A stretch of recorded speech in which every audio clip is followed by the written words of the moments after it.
Hello everyone, it's Lauren here, only Shade Drops. I hope you're doing well. I'm doing okay. It's been a while. It's been a little while. So as I said on Blue Sky, this is my little video, my little Eurovision news, although it will not be as full as my last year Eurovision news videos. Following the General Summer Assembly from the EBU. I should have done this one a few days ago already, but I am really struggling with motivation with the channel lately. It's the whole state of the contest. I mean, if you've been following my channel, you know what's bothering me. If you haven't, well, it's quite clear.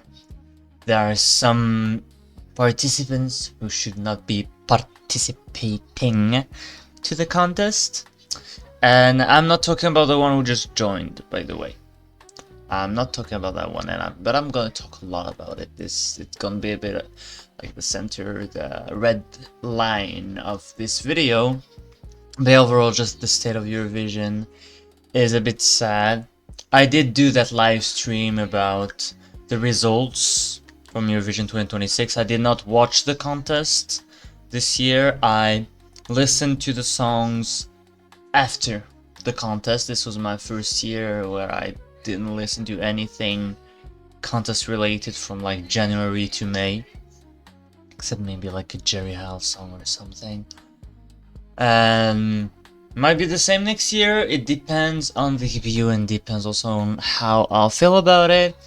But okay, we're gonna start this Eurovision news. But before I start, don't forget, put a little like, subscribe, follow me on Blue Sky and Instagram. It does help a little bit. Well, with the channel being a bit of a desert lately, it helps a lot that some of you all are still sticking around. So I'm gonna attack with the main subject. So we got a week ago. Breaking news, Canada will participate in the 2027 Eurovision Song Contest. That was the big news. Now, let's talk about the process first of all.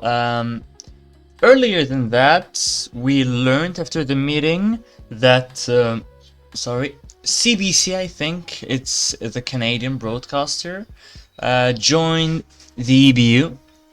I'm sorry if I didn't get the name of the broadcaster right, but I do believe it's CBC. They joined the EBU and were eligible to join Eurovision without needing an invitation. So unlike SBS for Australia, who need an invitation to join Eurovision since they are not a member of the EBU. So a little bit after that, Canada announced that they're going to participate to Eurovision 2027. Now, with this Canada participation thing, I'm not one of those who want Eurovision to stay fully European, because that's not what attracts me with this contest. It's not the music that attracts me the most, even though I love the songs, obviously. I'm gonna say it was, due to the current state, but it was its values. And I would love these values to be shared, like, to broader audiences. I want Morocco to come back. We participated like 40 years ago, 42 years or something, I don't remember exactly. Lebanon almost joined at some point. I want the contest to, grow. But my problem with this Canada participation is a bit like the reason behind it, what I interpret as the reason. Okay, the reason from Canada's side is like stray away from the US, get closer to Europe. I don't mind that, I actually like that. It's the EBU side. I believe that the EBU is getting Canada into, and this is not an actual fact, this is just assumptions and my interpretation. So I think that the EBU does that to compensate on the boycotts and the next potential boycotts that are following Israel's participation, because I think other countries than the 5 boycottees of this year will boycott next year. I think Belgium will. and some others might follow, and they're try to compensate all that without addressing the elephant in the room, which is Israel's participation, because they should not be here. Like, they let's there's a fucking genocide at this moment, but okay, let's use DB's reasoning. This is not governments, this is broadcasters. Even though Isaac Herzog, the president of Israel, got involved in the decision that was made last year. So, not governments. Yeah, my ass. I'm gonna get angry. Okay, so let's follow their thinking. The broadcaster, Khan. So what did Khan do? Allegedly, manipulating the televote. They've been harassing journalists in press areas, in press centers in 2024 and 2025. I don't have the information for 2026 since I didn't follow the contest. There have been the ads campaign that they've been running, and the EBU did intervene about that. So, and also let's remember the insults from the commentators towards Bambi Thug and xenophobia towards the Armenian participant and everything, you know. We've talked about that for like 3 years now, and it's probably not gonna change. Israel's probably gonna stay in the contest, and we're gonna boycott again, yeah, because the boycott kind of works. Like you saw the audience, like it was the least watched Eurovision in more than a decade. There was a catastrophe for the EBU. It's more that they want to admit it. It was a real catastrophe for them. But yeah, okay, they're trying to do this without addressing Israel's participation. That's why they're bringing Canada in. They tried to do the same with Romania and Bulgaria last year. And, well, they're gonna keep on doing this until they have no choice but to ban Israel or just burn the contest. So, yeah, good fucking luck, EBU. About Canada's side, please don't go for basic English pop. Like, I'm gonna talk about songs in case, you know, the EBU does the right thing and bans Israel, and then we get an actual contest this year. So, don't go for some basic pop, you know, don't be another Sweden. But try to, you know, bringing something that would make us feel okay. They are bringing something to the contest, you know? I'm sure Canada has, well, they definitely have a fucking lot of artists. That's a huge fucking country.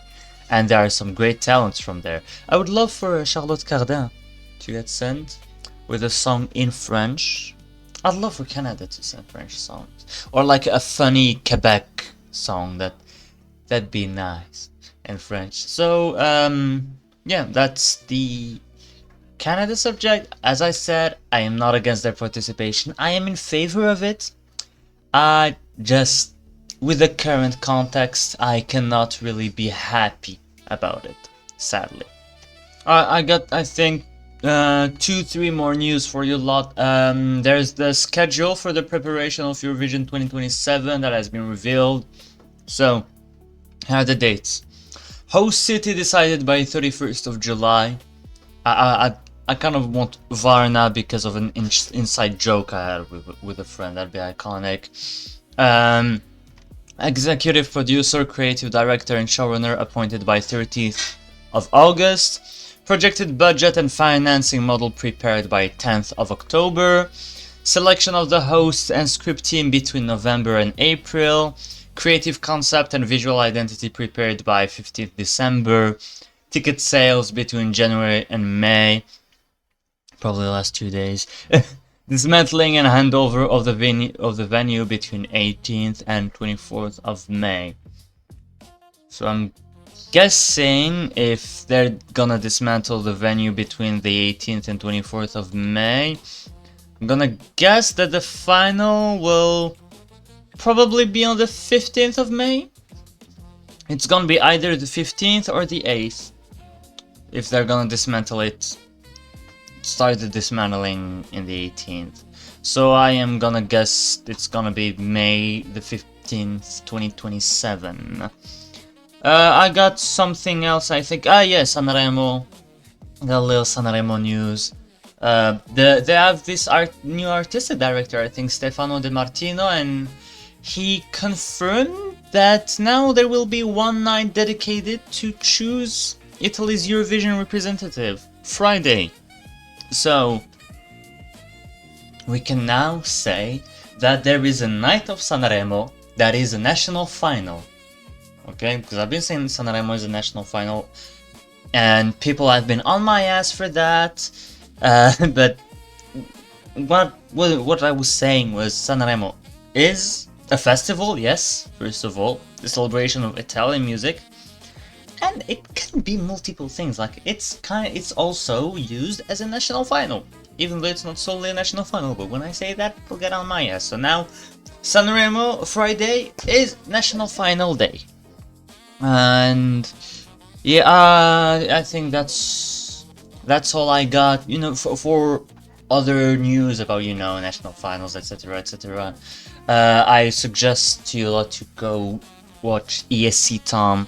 He does some fantastic stuff, and he is currently way more invested than I am. So thanks everyone for watching this video. I hope you liked it. If you did, please put a like, subscribe, follow me on social media, Blue Sky, Instagram, links are in the description below. Bye bye.